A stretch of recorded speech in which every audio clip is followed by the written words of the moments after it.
What's that? Take cover. It's another heretic!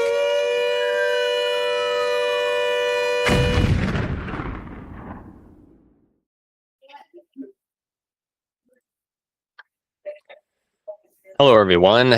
This is another heretic, Saint Heretic, or Brother Nathan, whichever you prefer.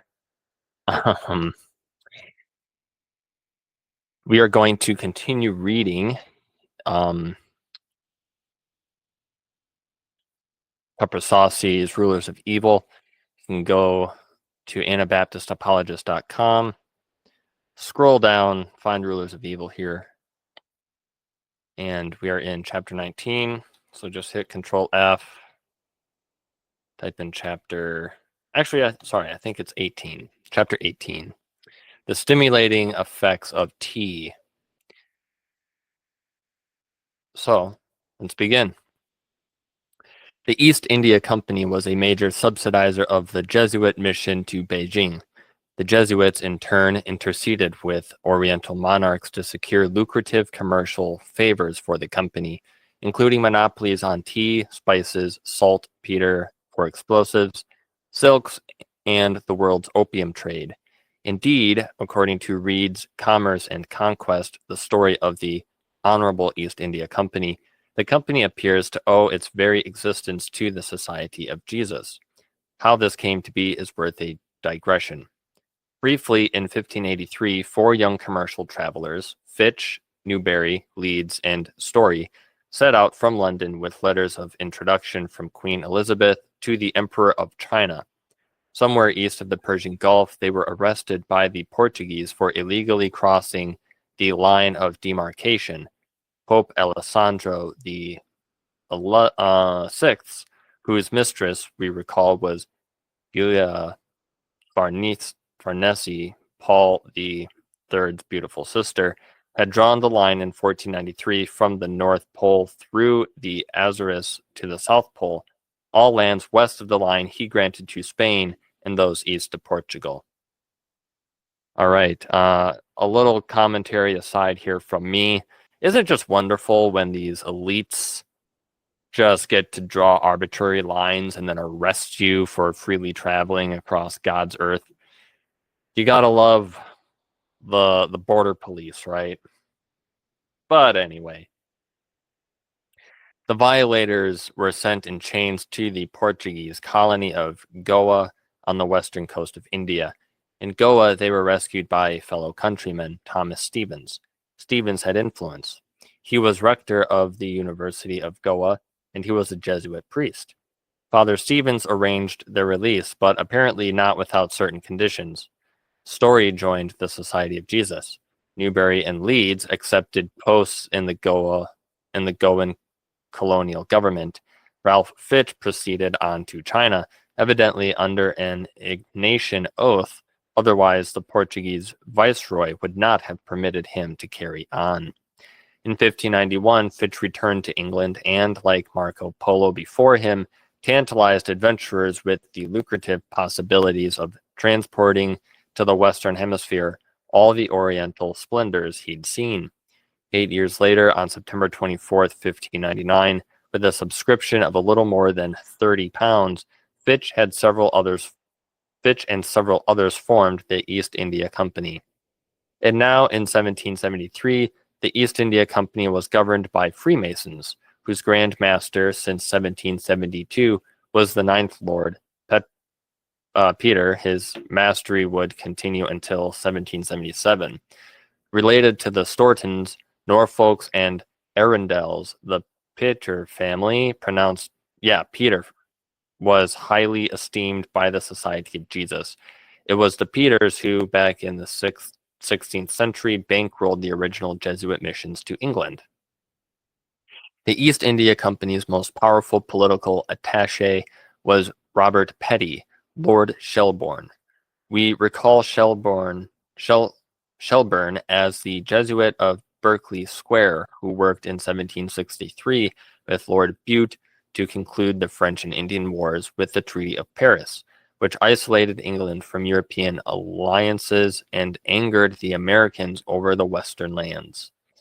Acting on East India Company's behalf, Shelburne colluded with the king's friends on a scheme designed to disturb the relative peace which had existed between American merchants and England since the repeal of the Townshend Acts in 1770.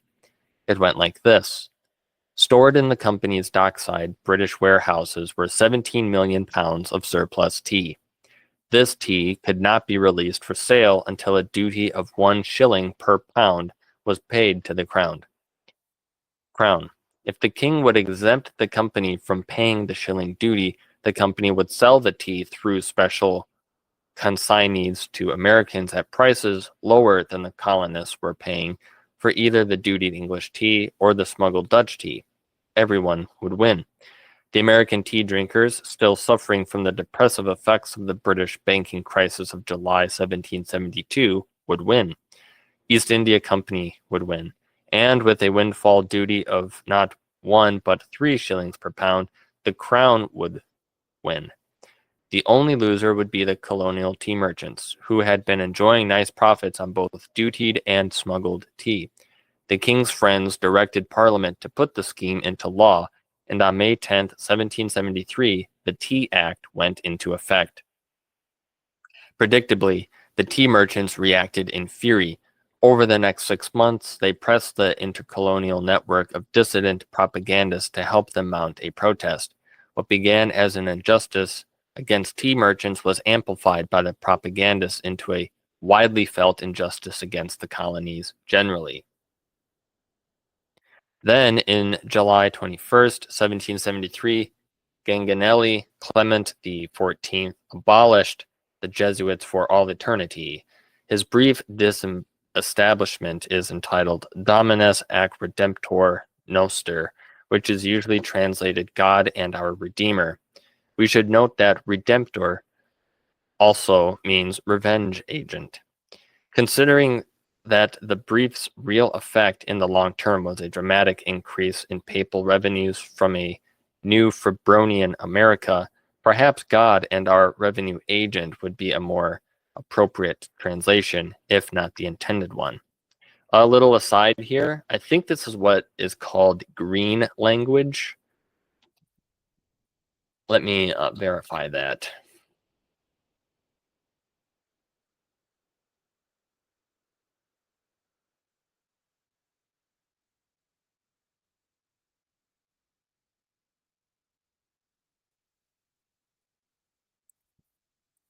Or basically, I think maybe perhaps like a double entendre.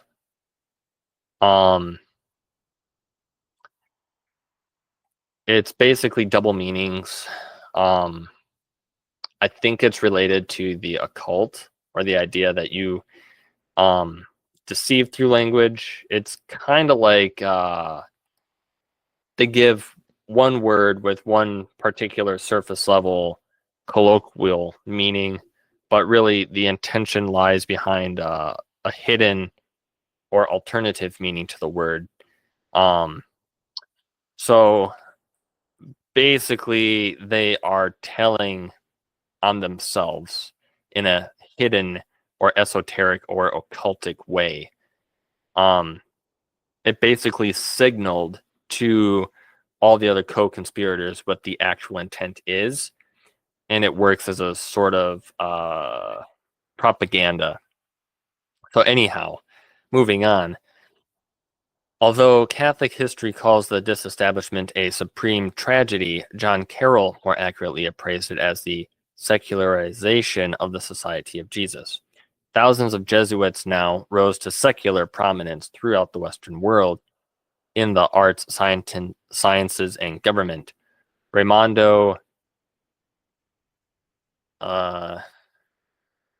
Ximenes became a radical Freemason. Alessandro Zorzi from Venice joined the editors of the Italian Encyclopedia. Dr. Boscovich arrived in Paris, where his scientific reputation secured him the post of director of optics of the French Navy. Esteban Arteaga became a music critic and published a book in Paris entitled The Revolution in the Italian Musical Theater. We've already seen how Professor Joseph Ignace Guillotin of the Bordeaux College became the physician who gave France the beheading machine named after him. Oh, guillotine, sorry. Adam Weishaupt, dismissed from the Jesuit college at Ingolstadt, attracted the fiercer elements of European Rosicrucian Freemasonry into a new secret cult in Bavaria. His Illuminati, whose cover was eventually blown in order to convince public opinion that evil secret societies were being diligently unmasked, when in fact they were not, was another instance of blown cover as cover. Countless other members of the greatest clandestine intelligence agency the world has ever known, now secularized with the jeering approval of its enemies, crossed the Atlantic to help guide Americans through the pains of becoming the first nation expressly designed to be a Febronian, Bellarminian, Democratic, Republican church state. What an amazing production, all the more impressive for the complete invisibility of its means. So again, some aside commentary here. You know, this is why when you mention groups like the Illuminati to people, or the fact that Freemasons, Jesuits, Illuminati, Rosicrucians, Knights Templar, the Ninth Circle cult, even, which is an even closer knit inner sanctum of these elites.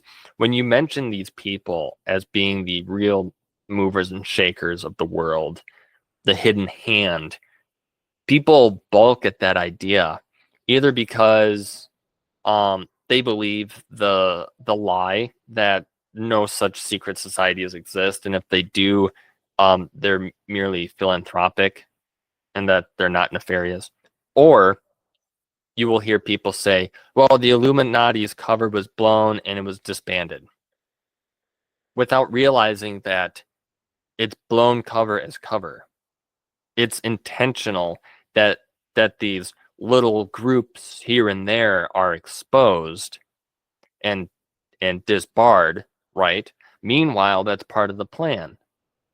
See, we eliminated the problem, when in reality, there's an even stronger, darker network underneath. So it's a whack-a-mole strategy that serves to pacify what would otherwise be outrage and indignation towards what's actually going on, right? It's the classic thing that's happening right now as we speak with regards to the Epstein files, right? Only certain names are going to be produced. Only certain victims are going to be allowed to come forth into public, and people will say that it's either a hoax by the Democrat, right? Trump is saying that it's just a Democrat hoax, or people are going to, think, well, we got some of them, that's okay, nothing to see here, move on. But we all know that it's deeper, right?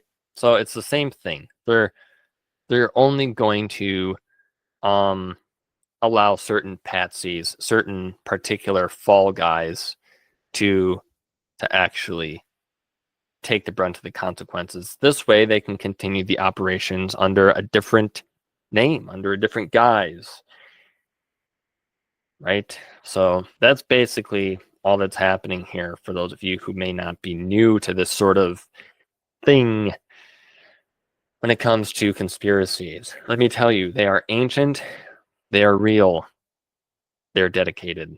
So moving on, we've seen how the brief of disestablishment was served upon Lorenzo Ricci in mid-August, and how the general was removed to the English College a few blocks away, where he remained for 5 weeks until late September. Interestingly, the dean of the English College at that time was a 32-year-old Jesuit professor of controversial theology named John Mattingly. Mattingly was an American, said to be the lone American Jesuit in Rome. He was a native of Maryland, a graduate of St. Omer's, and a dear friend of John Carroll, who, as we know, had departed Rome 5 months before Ricci's arrest. Within 15 years, Carroll would invite Mattingly to become the first president of Georgetown University, an offer Mattingly would decline. What might Lorenzo Ricci be likely to discuss for 5 weeks? A, under a British roof, B, in the custody of a young American Jesuit, C, at a time when American merchants were incensed at being cheated out of their tea profits by a new law, D, sponsored by British Freemasons, E, whose Grand Master happened to be Ricci's secret servant. Might the general have been conferring with members of the British East India Company, one of the English college's major patrons? Might their discussions have involved to which American ports their tea might be most advantageously shipped, and when? Apparently so, for while Ricci was residing at the English College, Parliament authorized the East India Company to ship 500,000 pounds of tea to Boston, New York, Philadelphia, and Charleston, consigned to a group of specially chosen merchants. Might Ricci have been formulating with Carroll's friend Mattingly plans for a demonstration intended to climax the agitations that had been fomented in the colonies since the beginning of his generalate in 1758? Might he have suggested a spectacular event to occur in, say, Boston Harbor, symbolizing the colonist frustrations with England? And might not Parliament respond to this event with vengeful measures designed to push the colonists over the brink of rebellion? Aren't 5 weeks sufficient time to script such a Boston Tea Party, along with the harsh legal measures which it might be punished, as well as how the colonists' violent reaction to the punishment might be coordinated? Outcome suggests that Ricci did more in his 5 weeks at the English College than languish in custody. We have seen how the general was taken from the English College to Castel St. Angelo, with its secret tunnel to the papal apartments in the Vatican. For many months after his imprisonment, Lorenzo Ricci was questioned by the Inquisition, according to traditional church history. But the Inquisition had been administered by Jesuits since 1542. Not surprisingly, the inquisitors pried absolutely no useful information out of Lorenzo Ricci. And so we have it. This is like cops investigating themselves for their crimes.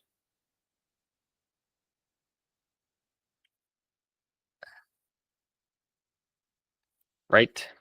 Nothing to see here. We found no wrongdoing. Let me see here.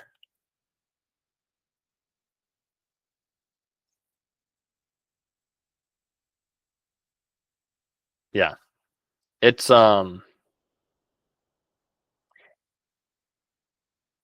it's really astounding just how many different ways the same thing manifests in society. If you have eyes to see and ears to hear, and you actually develop your pattern recognition, then this stuff is easy to understand.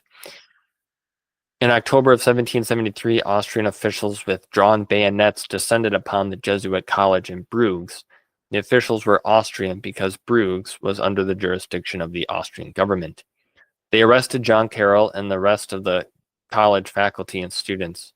Stripped of his possessions and papers, Carroll was spared further humiliation by the timely intercession of his erstwhile traveling companion, Charles Philip, Stourton's cousin, Henry Howard, Lord Arundel of Wiltshire.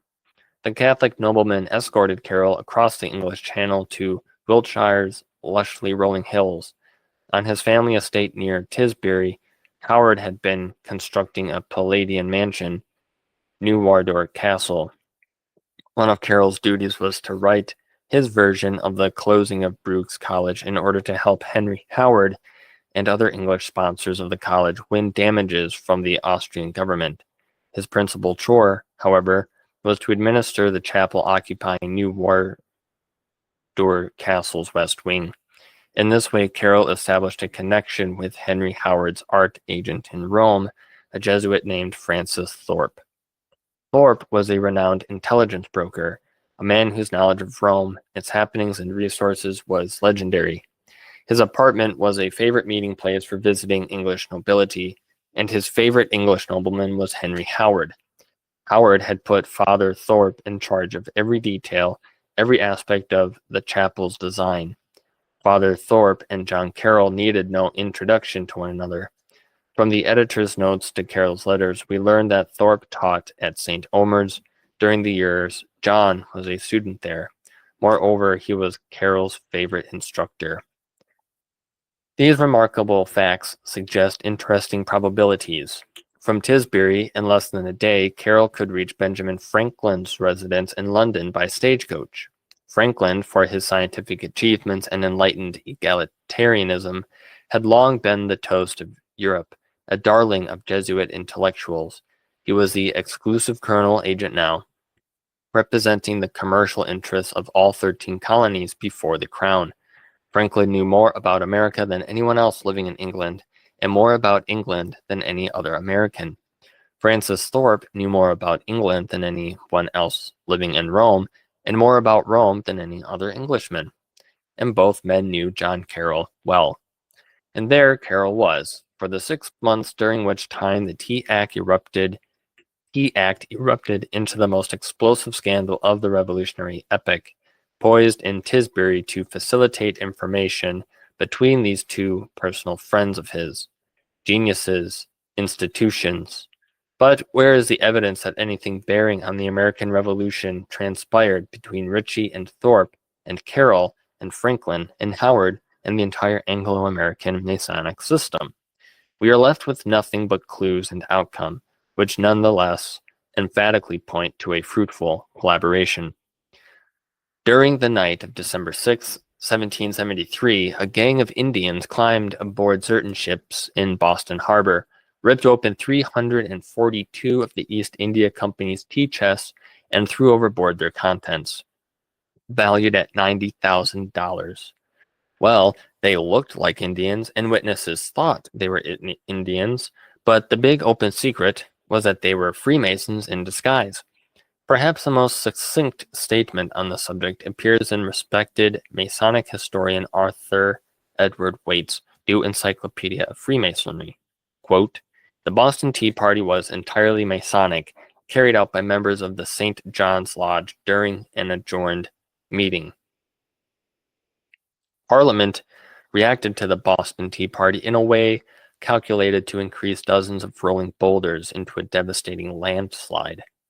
Without seriously inquiring into who was responsible and wholly disregarding the offer of more than 100 Boston merchants to make restitution, Parliament rushed into law a mass of unreasonably punitive legislation, closing the port of Boston to trade, forbidding town meetings without the consent of the governor, denying the Massachusetts legislature the right to choose the governor's council, providing for the quartering of British and Hessian troops in the colony, and ordering that any officer or soldier of the crown accused of an act of violence in the performance of his duty should be sent to another colony or to England for what would surely be a sweetheart trial. And thus, again, it cannot be understated that these same psyops still go on today. What happens in the wake of, say, an assassination, like the recent one with Charlie Kirk? Proposed legislation and efforts to clamp down on speech for having certain attitudes, for proposing certain theories, because the investigation was obviously controlled. When you have cover-ups and psyops like this, you're going to see ungodly and unlawful so-called laws come into effect in order to quell everything. So it's just another example of problem, reaction, solution.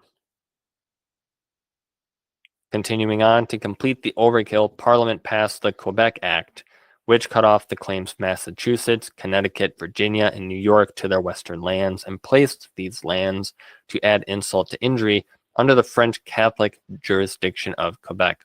Wow, what a coincidence there. I remember learning about all this stuff, in my high school classes even. The Quebec Act, the Tea Act, all of this stuff.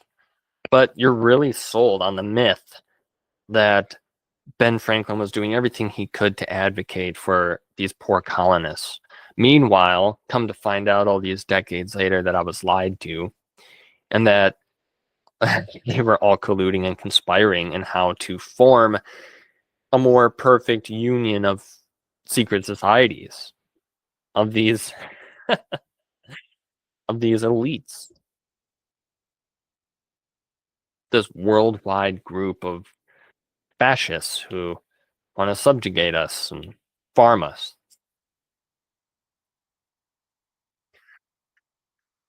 Continuing on, so exaggeratedly out of proportion to the offense they were framed to punish, these notorious intolerable acts caused every class of American to sympathize with the Tea Partiers. Suddenly, independence was no longer a radical alternative. The intolerables rendered independence the subject of sensible, serious conservation as never before. And it's interesting, too, how a lot of these terms, like Tea Party, Tea Partier, they get recycled into the zeitgeist. And that tells you that they're running on a script. And it also speaks to the shallow depth of our understanding and awareness. Because anyone with good attuned pattern recognition would immediately recognize what some call coincidental reoccurrences of these things. Governor Hutchinson was recalled to England and was replaced by General Thomas Gage, who brought an army of 4,000 men to quarter in Boston. Gage vowed severe discipline. The colonists vowed severe resistance. The die is cast, George III wrote to Lord North. The colonies must either triumph or submit. John Carroll left Wardour Castle in May 1774 and sailed for Maryland to reunite with his aged and widowed mother, the former Eleanor Darnall, whom he had not seen in 25 years. The history of Eleanor Darnall is the history of Maryland, which bears some reflection here. In 1625, at about the time young Charles Stuart was inheriting the throne of England from his father, King James I, the Jesuits converted a high government official to Roman Catholicism. That official was Secretary of State George Calvert, the first Lord Baltimore. For the sake of appearances, it was deemed inappropriate for a Catholic to serve a Calvinist monarch. Baltimore resigned his post.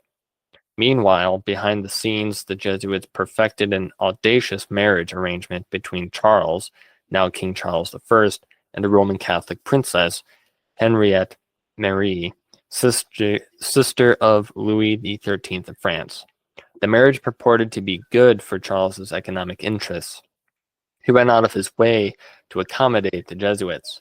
Although a Scottish Calvinist, Charles conducted his monarchy in many respects as though it were Roman Catholic. He systematically weakened England's foreign policy toward Catholic France, the country of his queen. He promoted to the highest levels in the Church of England members of the High Church party, clergymen sympathetic with Roman Catholic ritual and traditions. He squandered England's resources in a pointless Jesuit-engineered war with Spain. 7 years into his marriage with Henriette Marie, Charles found himself stuck between personal indebtedness to Ignatian creditors and a stingy parliament. In hopes of generating tax revenues abroad, he carved a feudal barony out of northern Virginia and granted it to Lord Baltimore. But Baltimore died before developing the grant. The charter passed down to his son, Cecilius Calvert. Calvert, the new Lord Baltimore, called persecuted immigrants desiring religious and tax freedom to participate in a voyage to a place bearing a name dear to Catholics, Maryland, after the Blessed Virgin. Baltimore did not neglect appealing to the irreligious niche as well. A number of his advertisements spoke of the limitless opportunities from settling in Maryland. On November 22nd, 1633, two ships, the Ark and the Dove, set sail from London. The passenger list included 3 Jesuits, 16 to 20 Roman Catholic gentlemen, several hundred predominantly Protestant slaves and laborers, and Cecilius Calvert's brother, Leonard. Leonard Calvert had been appointed Maryland's first governor. The voyage of the Ark and the Dove was spiritually directed by a Jesuit priest named Andrew White. Educated at both St. Omer's and Douai, a professor for 20 years in Portugal, Spain, and Flanders, Andrew White is remembered by the church as the apostle to Maryland. Choosing an Andrew for the task was good liturgical Kabbalah on the part of the Gesu. Andrew was the brother of the apostle Peter, the first pope, the rock upon whom Roman Catholicism claims to be established. Andrew is the patron saint of Scotland. King Charles I was a Scot. A personal representative of the king's brotherly attitude toward Rome cannot be more eloquently identified than by the simple name Andrew. Andrew White consecrated the Maryland voyage to 2 Catholic saints, the Virgin Mary, protectress of the Jesuits, and Ignatius Loyola, only recently decreed patron saint of Maryland by Urban VIII, the second pupil of Jesuits to be elected pope. Wow. So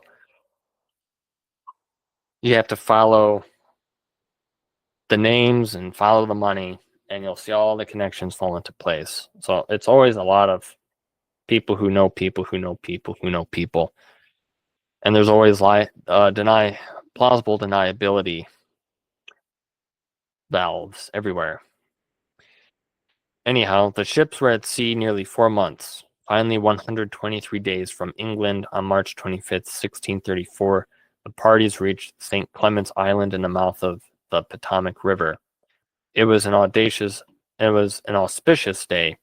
Not only was March 25th the first day of spring, but also it was the first day of the Julian calendar. In 1752, the colonies would adopt the Gregorian calendar, which we follow today. On March 25th, Andrew White read the first Roman Mass ever held in any of the original 13 colonies. Then he formally took possession of the land for our Savior and for our sovereign Lord King of England. Maryland historians trace the juridical origins of the Roman Catholic Church in the United States to a Patuxent Indian chieftain's wigwam, which Andrew White noted in his diary, The First Chapel of Maryland. White introduced Roman Catholicism to the Patuxents, Anacostics, and Piscatawas on real estate that today comprises the District of Columbia. It's quite probable that the District of Columbia's executive mansion was termed White House, less because of a color of exterior paint than out of reverence for the Apostle of Maryland. Every utterance of White House should fill the historically knowledgeable Jesuit with pride in his society's achievements. Right, because the first person there, to perform this satanic mass, his name was Andrew White. So White House, you see. So yeah, it's yeah, it's a secular yet Roman Catholic yet Zog nation. Conversions among the Indians ran high, but the society enjoyed greater profits evangelizing Protestants. For every Protestant settler converted, the Jesuits won a land grant from Cecilius Calvert. Other lands Calvert retained and passed on to his descendants. Over the generations, Rock Creek Farm, with its Rome, on which the U.S. Capitol was erected, devolved to the Calvert heiress Eleanor Darnall and her husband, an Irish immigrant whose marriage and abilities had earned enough money to make him a prosperous merchant planter. It was to this couple and on this land that the first American bishop was born in 1735. Like his older brother Daniel, Jack Carroll did his earliest schooling at Bohemia Manor, a secret Jesuit academy just down the road. Bohemia Manor had to be run secretly because of anti-Catholic laws resulting from the abdication of Catholic James II and the succession of Protestants William and Mary to the British throne in 1689. The penal period in Maryland, which would extend up to the American Revolution, served the Black Papacy well by inclining affluent Catholic families to send their sons across the Atlantic to take the Jesuit Ratio Studiorum at St. Omer's. Indeed, more Americans went to St. Omer's College in the 18th century than to Oxford and Cambridge combined.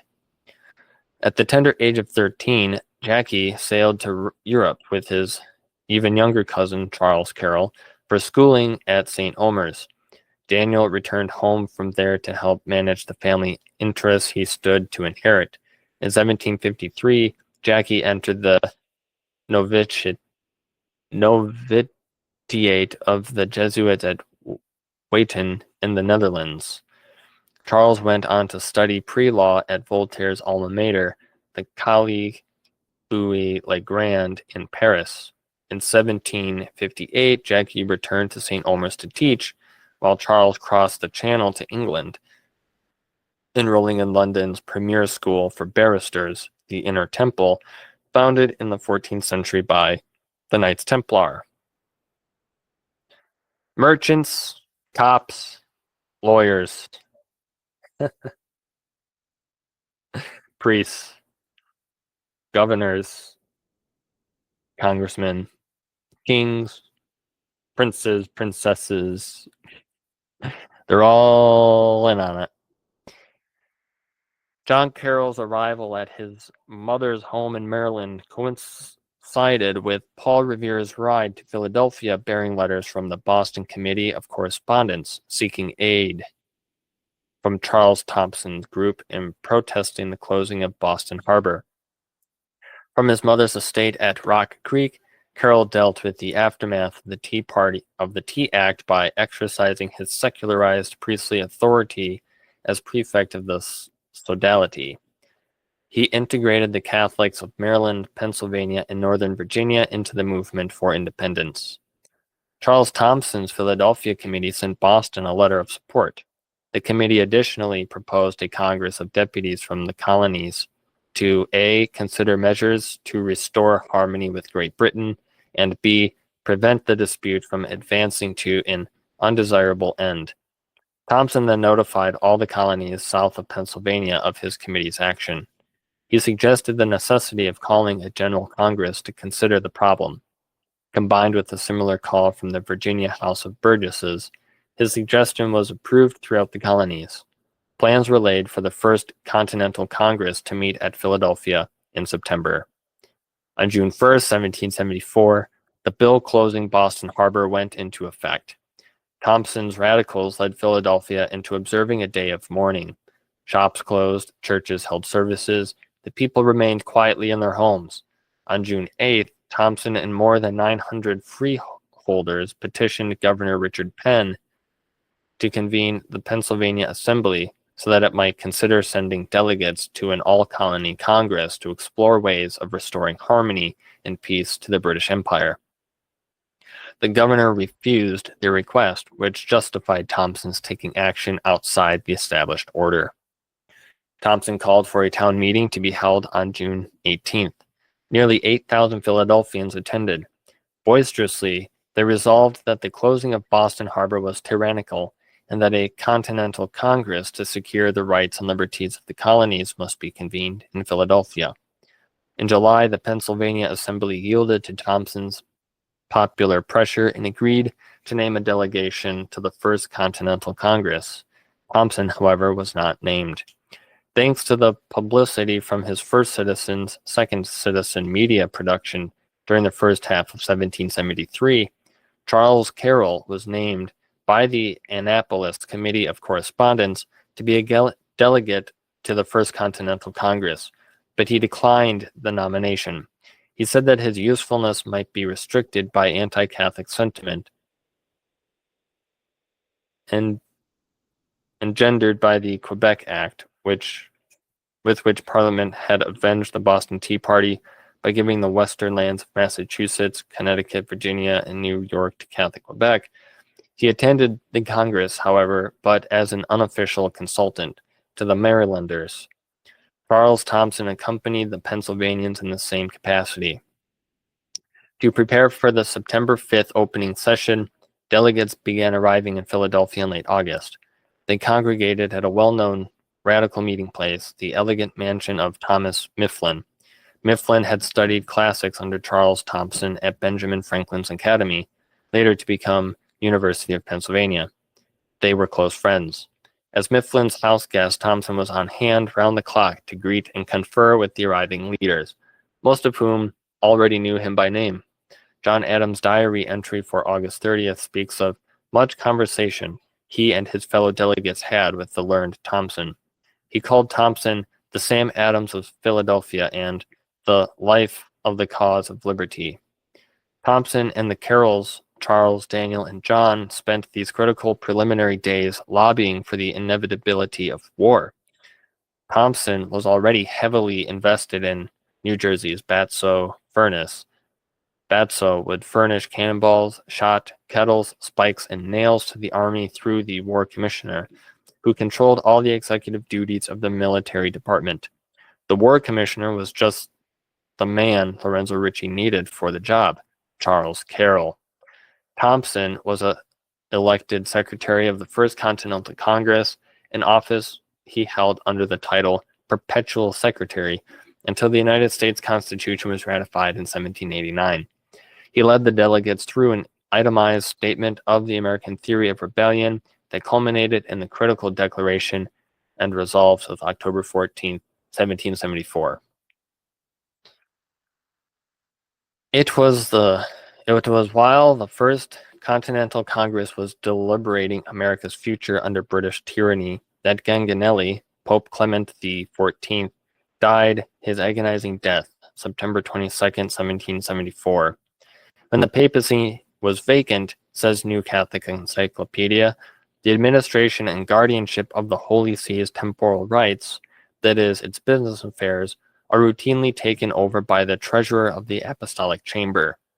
The Apostolic Treasurer on the day of Ganganelli's passing was Cardinal Giovanni Braschi, a 57-year-old aristocrat of impoverished parentage.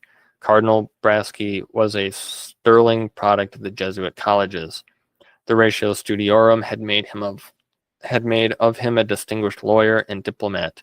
He had been apostolic treasurer when Rothschild began serving the Catholic Principality of Hanover in 1769. This interesting fact awakens a possibility that the Cardinal and Rothschild had been involved in Ricci's American project for years, but that is only conjecture. What is beyond conjecture, however, is that until a new pope could be elected, the whole fiscal wealth of the Roman Catholic Church belonged to Braschi and to no one else. Although lacking formal entitlement, Cardinal Braschi would rule as a kind of virtual Pontifex Maximus for one of the longest periods of papal vacancy on record. Day after day, the conclave haggled over a single issue. What would the candidates do about the Jesuits? Should Ganganelli's brief of disestablishment continue to be enforced or not?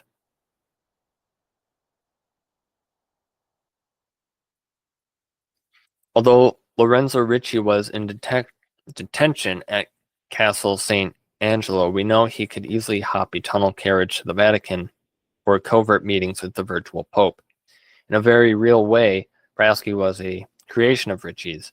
Braschi had been made a cardinal under the sponsorship of Ganganelli, whose own cardinalate was sponsored, as we recall, by Ricci. These two most powerful men on earth, Ricci and Braschi, had been secretly allied for years, and now the turn of events had made them invisible and inaudible. These last precious days and the final bursting forth of Ricci's grand strategy afforded ideal conditions for Braschi and Ricci to determine face-to-face with the Rothschild emissaries, out of public sight in mind, how the Vatican's immense resources money, men, supplies would be deployed in the coming months and years. In October 1774, for example, Colonel Agent Benjamin Franklin sent England's most enlightened copywriter Tom Paine to beef up the pamphleteers in Philadelphia. The days of papal vacancy were on: 30, 50, 60, 75, 100 days, 110. Finally, after nearly 5 months of confusion, on February 15th, 1775, the 134th day, it was announced that Rome had a new pope. The new pope was a man acceptable to both sides of the Jesuit question. He had tacitly assured the anti-Jesuits that he would continue to enforce this establishment, yet the pro-Jesuits knew he would enforce it tenderly because of the great intellectual, political, and spiritual debts he owed the society. The new pope was best qualified for the papacy because he'd been running the Holy See with Lorenzo Ricci for the past 134 days, Giovanni Braschi. Braschi took the papal name Pius the Sixth, and now plummeted the Great Avalanche. On February 9th, 1775, the British Parliament declared Massachusetts to be, quote, in a state of rebellion. On March 23rd, Patrick Henry delivered his famous "Give me liberty or give me death" oration. On April 19th, at a tense daybreak confrontation on Lexington Green between a group of angry colonists and some 800 redcoats, an unseen and identified shootist fired on the redcoats from behind a nearby meeting house. This was the shot heard round the world. Although Ralph Waldo Emerson coined that phrase in his Concord hymn, 1836, to describe a skirmish at Concord Bridge, 7 miles away, and a few hours later, the air on Lexington Green crackled with exploding gunpowder, and when the smoke cleared, 8 colonists lay dead. As the redcoats returned to Boston, they were attacked by ever-increasing colonial militiamen. The Massachusetts Provincial Congress mobilized 13,600 colonial soldiers and placed Boston under a siege that lasted for almost a year. To prevent the spread of the Boston carnage to the Quaker province, the Pennsylvania Assembly named Charles Thompson and 12 others to a committee to purchase explosives and munitions, the leading manufacturers of which happened to be Thomas and Charles Carroll. Some interesting inversion here of Christ and apostolic symbolism here, right? I mean, Charles Thompson and 12 others, right? So, all in service to Rome.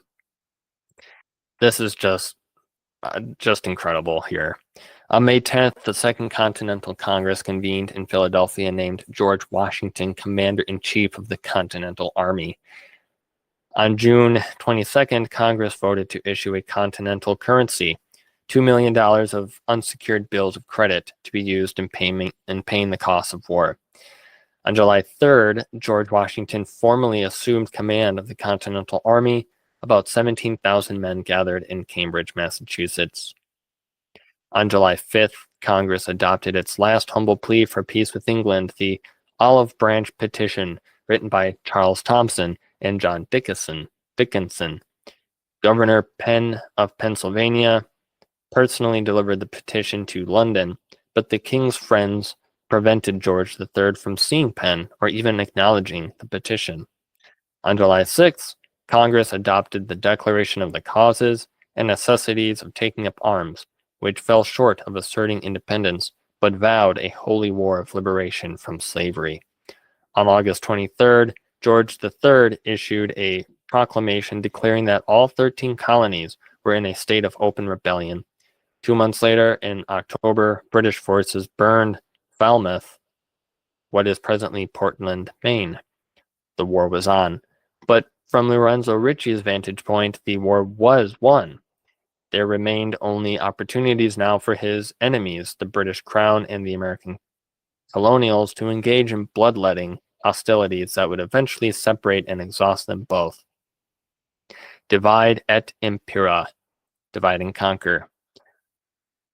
What to the British was the War of American Rebellion, and to the Americans, the War for Independence was to General Ricci the war of reunification with Protestant dissidents.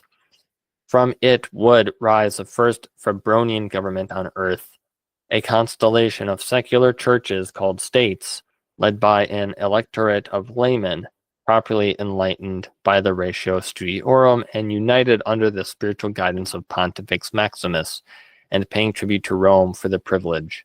United States.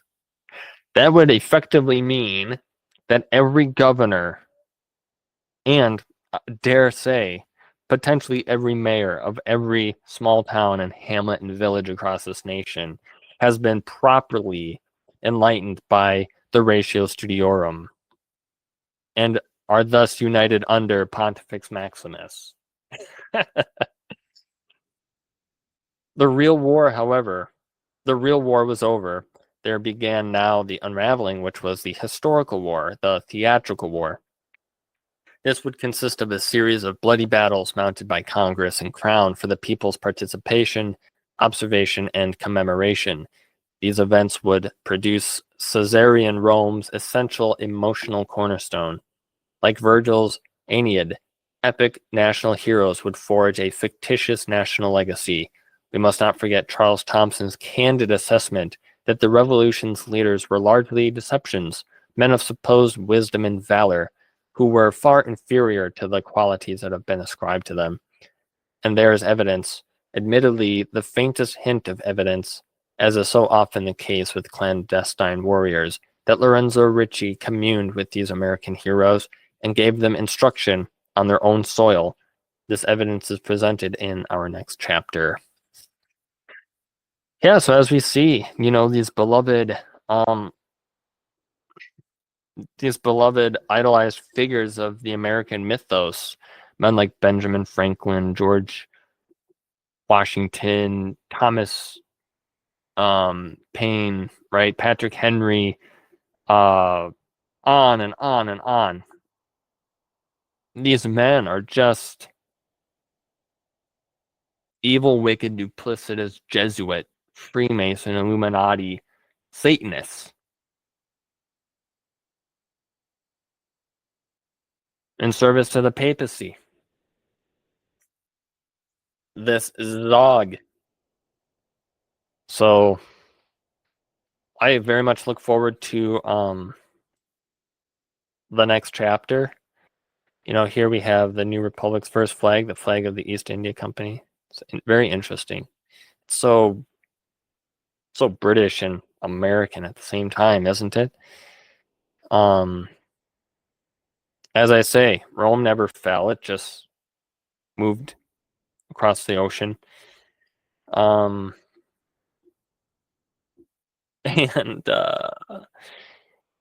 the United States always has been and will be subservient to Rome and to the Bank of London. Anyway, thank you for listening. That was another fantastic, eye-opening, phenomenal chapter. And until next time. Thank you for watching. What Jesus says to one, he says to all. Repent and believe the gospel, for the kingdom of God and of heaven is at hand.